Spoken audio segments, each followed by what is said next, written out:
Hello everyone. So myself is doctor Pratibha Gaur और आज मैं बात करूँगी एक बहुत ही इम्पॉर्टेंट बीमारी के बारे में जो कि आपको लाइफ स्टाइल की वजह से हो सकती है, जो कि आपकी जेनेटिक हो सकती है। सो कम से कम मिलियंस ऑफ पीपल्स को अफेक्ट करने वाली बीमारी जिसको हम लोग कहते हैं थायराइड। ओके, सो थायराइड 2 टाइप्स की हो सकती है। आपका हाइपोथायराइडिज्म हो सकता है, आपको हाइपरथायराइडिज्म हो सकता है। हाइपो जैसे कि समझ में आ रहा होगा कि यहाँ पे क्या हो रहा है, हमारी जो ये यहाँ पे ग्लैंड प्रेजेंट है, थायराइड ग्लैंड, थायराइड का सिक्रेशन कम हो जा रहा है। ओके, सो जब थायराइड का सिक्रेशन कम हो जाएगा, थायराइड करती क्या है, थायराइड ग्लैंड जो हमारी होती है वो 2 इंपॉर्टेंट हार्मोन सिक्रेट करती है and one is T3 and another one is T4। और इसका काम क्या होता है, T3 एंड T4 का काम होता है हमारे मेटाबॉलिज्म को रेगुलेट करना।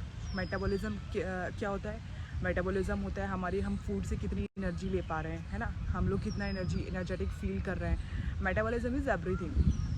हम लोग जितना भी काम कर रहे हैं, सब सारी एनर्जी कहाँ से आ रही है, मेटाबॉलिज्म से आ रही है। ओके, तो अगर हम लोगों का मेटाबॉलिज्म ही डिस्टर्ब हो जाएगा तो इसका मतलब हम लोगों की लाइफस्टाइल पूरी तरीके से डिस्टर्ब हो गई है। ओके, तो आज हम लोग एक छोटे से टॉपिक में बस हाइपोथायराइडिज्म के बारे में बात करेंगे।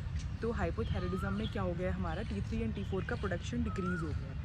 जब T3 एंड T4 का प्रोडक्शन डिक्रीज़ हो गया है तो क्या हो जाएगा, हमारा मेटाबॉलिज्म डिक्रीज़ हो जाएगा। अब हम लोग जो खाना खा रहे हैं वो मेटाबोलाइज नहीं हो रहा है, लेकिन हम लोग ले रहे हैं। दैट मीन्स मेटाबोलाइज ना होने की वजह से हम लोग उसको प्रॉपर यूटिलाइज़ नहीं कर पा रहे हैं, हम लोग उसकी एनर्जी नहीं ले पा रहे हैं। तो वो कहाँ कन्वर्ट हो जाएगा, हमारे फैट में कन्वर्ट हो जाएगा। और ऐसे पेशेंट को क्या हो जाएगा, ऐसे पेशेंट का बॉडी वेट गेन हो जाएगा, अनएक्सपेक्टेडली बॉडी वेट गेन हो जाएगा। ठीक है, और डिप्रेशन हो सकता है, बहुत सारी अलग अलग बीमारियां हो सकती हैं। जैसे कि इसकी कुछ सिम्टम्स हम लोग बात करें तो हम लोगों की मोस्ट कॉमन हम लोग अनएक्सपेक्टेड वेट गेन हो जाता है। ज़्यादातर एल्डरली पेशेंट्स क्या, मिडिल एज पेशेंट में हो सकता है, एक कम उम्र की लड़की में हो सकता है, किसी का मेंस्ट्रुअल साइकिल डिस्टर्ब हो सकती है, किसी को डिप्रेशन हो सकता है, सीवियर डिप्रेशन हो सकता है। तो ऐसे केस में हम लोग कर क्या सकते हैं, हाइपोथायराइडिज्म जो होती है वो भी 2 टाइप की हो जाती है। एक हमारी होती है type 1 and another one is type 2। अब ये हम लोगों को क्यों जानना ज़रूरी है, क्योंकि ये एक मिथ होती है कि हम लोग थायराइड जो होती है वो हम लोग through diet and exercise control कर सकते हैं। ऐसा नहीं है।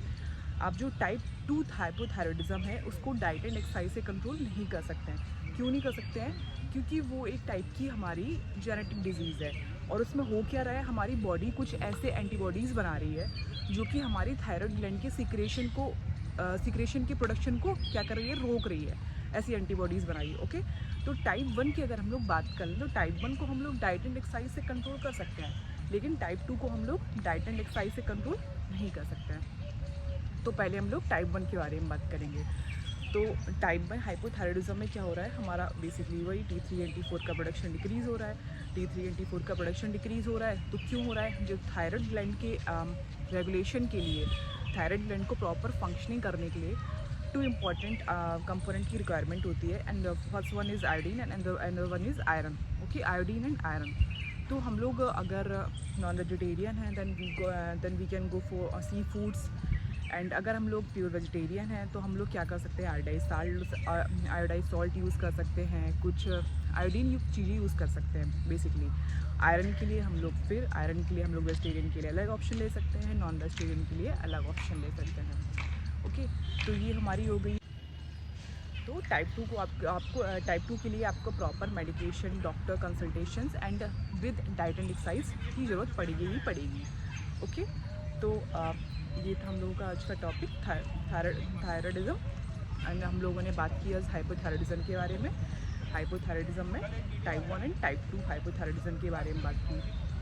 तो देखिए, ऐसा होता है कि आप अगर ये डाइट एंड एक्सरसाइज करेंगे, आप एक्सरसाइज करेंगे तो आपको अपने आप को पुश करना पड़ेगा। आज पुश कर लेंगे, हम लोग यंग हैं, अगर हम लोग आज पुश कर लेंगे अपने आप को तो हम लोग लाइफ में कहीं ना कहीं पीछे नहीं रह जाएंगे। ऐसा नहीं है कि हम लोग जब मिडिल एज में आएंगे तो हम लोगों को 4 बीमारियां हो जाएंगी। एक बात तो फैक्ट होती है कि हम लोग अपनी एक्सरसाइज के थ्रू, हम लोग एक हाई इंटेंसिटी एक्सरसाइज के थ्रू, एक रेगुलर कार्डियो के थ्रू हम लोग किसी भी हार्मोनल डिसऑर्डर को कंट्रोल कर सकते हैं। तो जिन लड़कियों को ये दिक्कत होती है कि हार्मोन्स की वजह से मूड फ्लक्चुएशंस होते हैं, माइग्रेन होता है, कुछ भी होता है ना, तो आप एक्सरसाइज अपनी लाइफस्टाइल में ज़रूर इंक्लूड करिए। Okay, so that's for today. And अभी हम लोग कुछ एक्सरसाइज देखेंगे कुछ बहुत ही बेसिक एक्सरसाइजेज जो कि हाइपोथायराइडिज्म में आपके लिए हेल्प करेगी। सो